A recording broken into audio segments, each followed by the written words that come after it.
Hello future doctor, আজকের এই ভিডিওটি খুব ইম্পর্টেন্ট হতে চলেছে। তোমরা সকলেই জানো যে ফার্স্ট রাউন্ড কাউন্সেলিং হওয়ার পর সেকেন্ড রাউন্ড কাউন্সেলিং হয়ে থাকে, কিন্তু এক্ষেত্রে যেটা দেখা যাচ্ছে যে ফার্স্ট রাউন্ড যে কাউন্সেলিংটা হয়েছে সেই ফার্স্ট রাউন্ড কাউন্সেলিংটা ক্যান্সেল করে দিয়ে আবার নতুন করে ফার্স্ট রাউন্ড কাউন্সেলিং কিন্তু করানো হচ্ছে, যেটা কিন্তু উত্তরপ্রদেশের এই ঘটনাটা ঘটেছে, যেখানে ফার্স্ট রাউন্ড কাউন্সেলিং কিন্তু অলরেডি কমপ্লিট হয়ে গেছে, স্টুডেন্টও কিন্তু অ্যাডমিশন হওয়া কমপ্লিট। আবার নতুন করে কিন্তু ফার্স্ট রাউন্ড কাউন্সেলিং স্টার্ট হচ্ছে উত্তরপ্রদেশে। এটা কেন ঘটেছে এর বিস্তারিত আলোচনা করব আজকের এই ভিডিওতে, তাই অবশ্যই ভিডিওটি সম্পূর্ণ দেখার অনুরোধ রইল এবং চ্যানেলে যদি নতুন হয়ে থাকো অবশ্যই কিন্তু চ্যানেলটিকে সাবস্ক্রাইব করে দিও। ওকে, তোমরা পাশে যে নোটিশটা দেখতে পাচ্ছ, এই যে নোটিশটা, এই নোটিশে কিন্তু পরিষ্কার করে লেখা রয়েছে যে উত্তরপ্রদেশের যে ফার্স্ট রাউন্ড কাউন্সেলিং আবার কন্ডাক্ট করা হবে।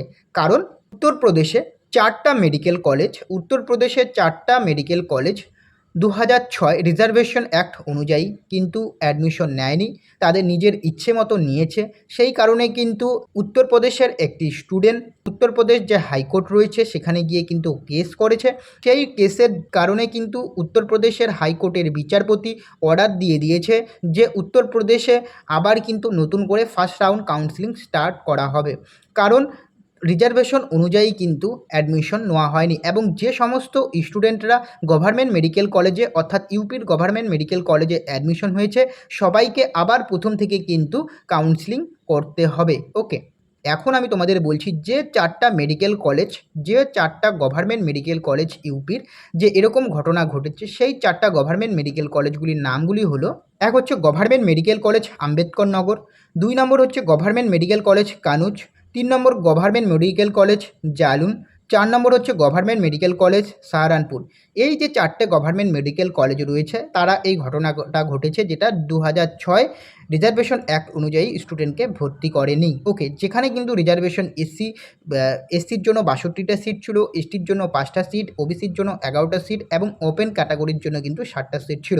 ওকে, তো এই ইনফরমেশন আপডেটটা কিন্তু তোমাদের আমি দিলাম। ওকে, এবং তোমাদের জানা উচিত। এবং এই যে ঘটনাটা ঘটেছে এই কারণে কিন্তু যে সেকেন্ড রাউন্ড কাউন্সেলিংটা আরও ডিলে হয়ে যাচ্ছে। এমনিতেই কিন্তু ফার্স্ট রাউন্ড কাউন্সেলিংটা কিন্তু অলরেডি ডিলে হয়ে গেছে এবং সেকেন্ড রাউন্ড কাউন্সেলিং স্টার্ট হবে। বাট সেক্ষেত্রে আবার যদি এরকম ঘটনা ঘটে তাহলে সেক্ষেত্রে তোমরা ভাবো যে সেকেন্ড রাউন্ড কাউন্সেলিংটা কোথায় গিয়ে দাঁড়াবে, ইউপির সেকেন্ড রাউন্ড কাউন্সেলিংটা কোথায় গিয়ে দাঁড়াবে এবং এর পাশাপাশি কিন্তু যে সমস্ত স্টুডেন্টগুলো রয়েছে তাদেরও কিন্তু এফেক্ট পড়বে। ওকে, এখন এরকমও হতে পারে যে সমস্ত স্টুডেন্টগুলো গভর্নমেন্ট মেডিকেল কলেজে অ্যাডমিশন হয়েছে তাদের লাস্ট কাট অফের দিকে তারাও কিন্তু গভর্নমেন্ট মেডিকেল কলেজ অ্যাডমিশন নাও হতে পারে, এরকমও কিন্তু ঘটনা ঘটতে পারে।